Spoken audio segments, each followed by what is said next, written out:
talking to us.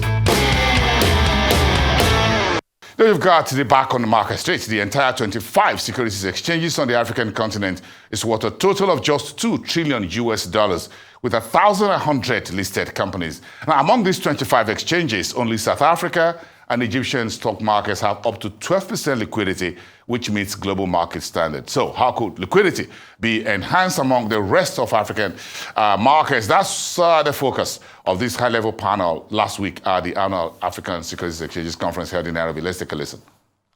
Where we look at the equities market and we have a liquidity ratio of about 1%, and yet on our fixed income market, we have liquidity ratios of over 120%. So for us, as we develop our equities markets, how we improve liquidity on these markets is very, very important for us. My first question will go to you, Tapelo. Please share with our audience a key initiative that Botswana has implemented to improve liquidity over the years. So we've come up with various initiatives of engaging the retail sector through various touch points, because you can't focus on one channel. For example, you can't focus on the online market only, because we know our African countries and the structure that currently prevails, in the sense that you have other potential investors who are in remote areas of the country and all of that. So that's what we've done with the retail sector. We've also done a lot of lobbying, and I need to emphasize this one, because government, like the president was saying this morning, he came up with certain messages. He mentioned certain initiatives that the government is doing to help the capital markets. So we do engage closely with government, particularly on the issue of SOE listings, because we feel that that can also unlock potential in the market. And of course, us joining the AELP this year at phase 2, so we also look forward to the potential benefits that we can get liquidity-wise from the AELP. Now, without taking too much time, I just wanted to highlight a few statistics in terms of the quick wins that we've been able to sort of get in the last 5 years, particularly in this year.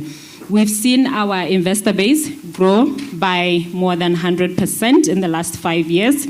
Our investor profile has been quite impressive in terms of local and foreign investors. This year, our market cap grew by 50% as a result of one trade, which was quite a milestone for us.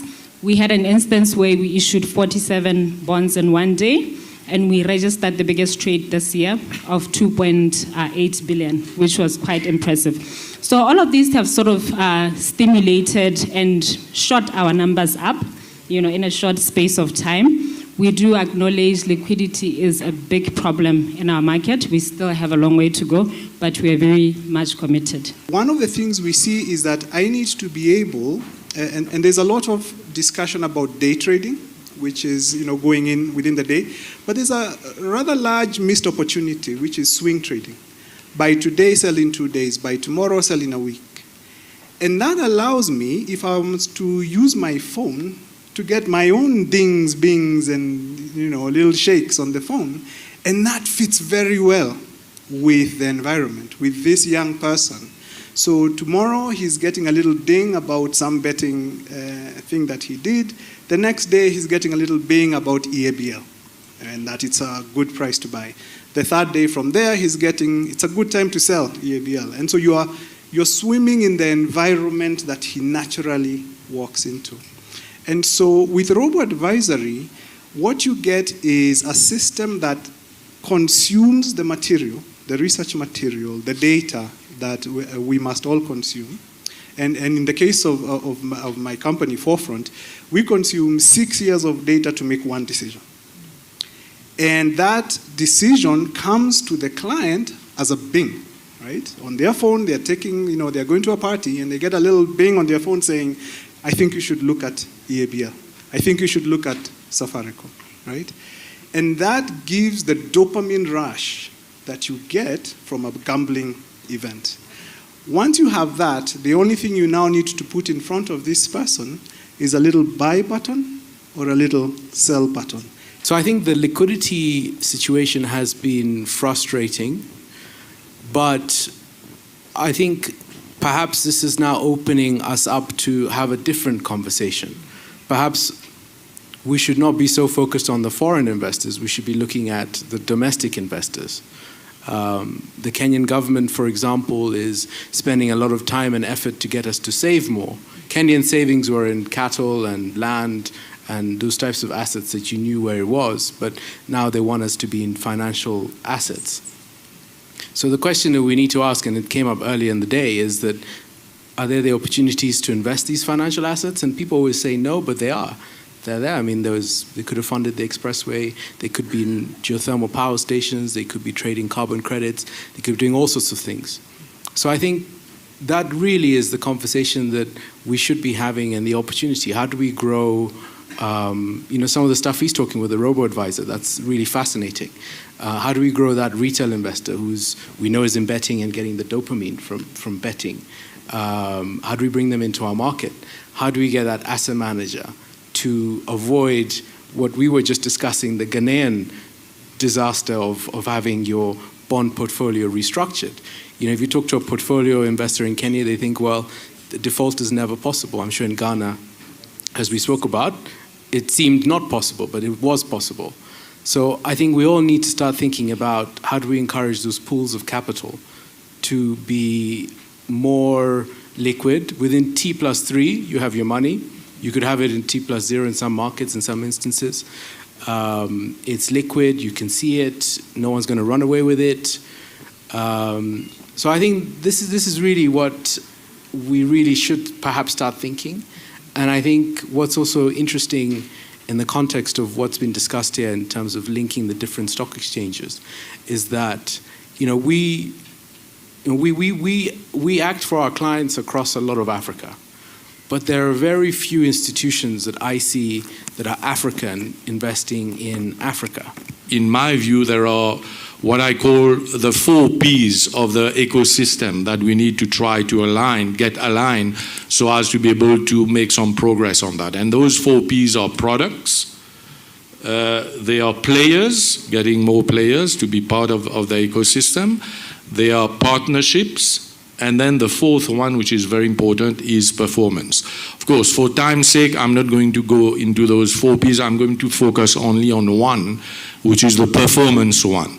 And here, what we're talking about is performance from the company, listed companies or listed products level, but we're also talking about performance at the macro level. And in my case, I'm going to put a lot of emphasis because I've been following, as you say, the markets over the last 30 years. And what I've noticed is whenever, the macro environment in Africa is doing very well, those are the times when we attract a lot of interest and we manage to stimulate foreign flows, but also domestic flows. Of course, this has to be in conjunction with the performance from a bottom-up standpoint, that is, from the company's standpoint.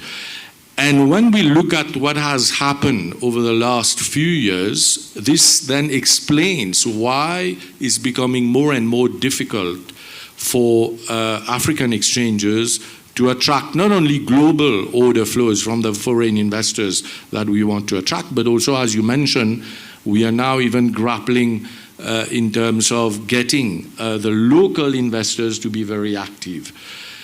And to highlight what the point I'm trying to make, I will take the case of Mauritius, but also of a few other jurisdictions within the continent, where the investor today has a million choices when he's trying to see where to put his money.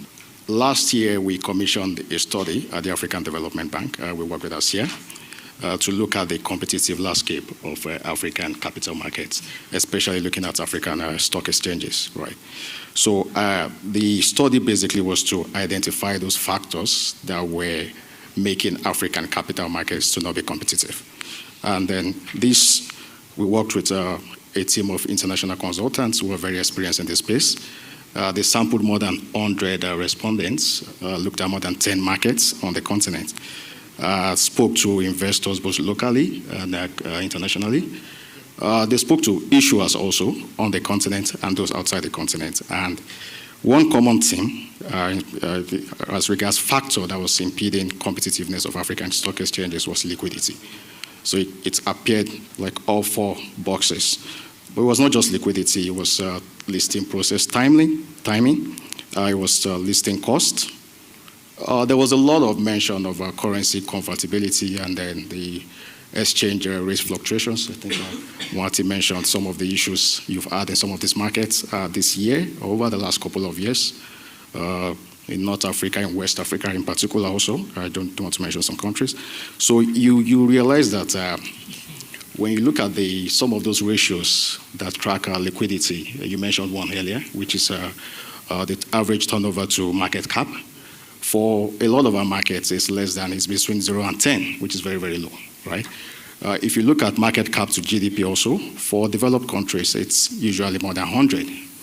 For a lot of our markets, maybe bar 1 or 2, it's less than 20%.